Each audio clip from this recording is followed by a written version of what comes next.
வண்ணமயமான கிராம சந்தை. சந்தையின் மையத்தில் ஒரு பளபளப்பான பெரிய தங்க நாணயம் ஒரு கண்ணாடி பெட்டிக்குள் உள்ளது.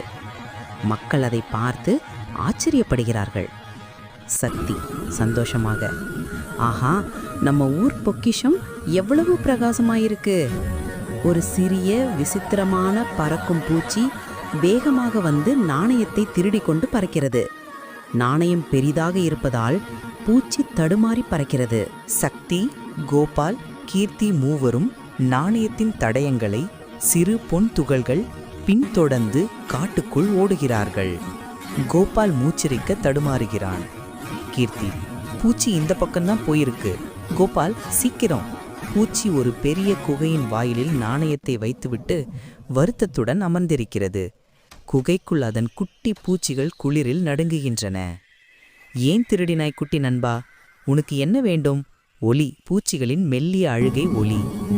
கீர்த்தி சுற்றுமுற்றும் பார்க்கிறாள். குகை வாசலில் ஒரு பெரிய இலை இருக்கிறது.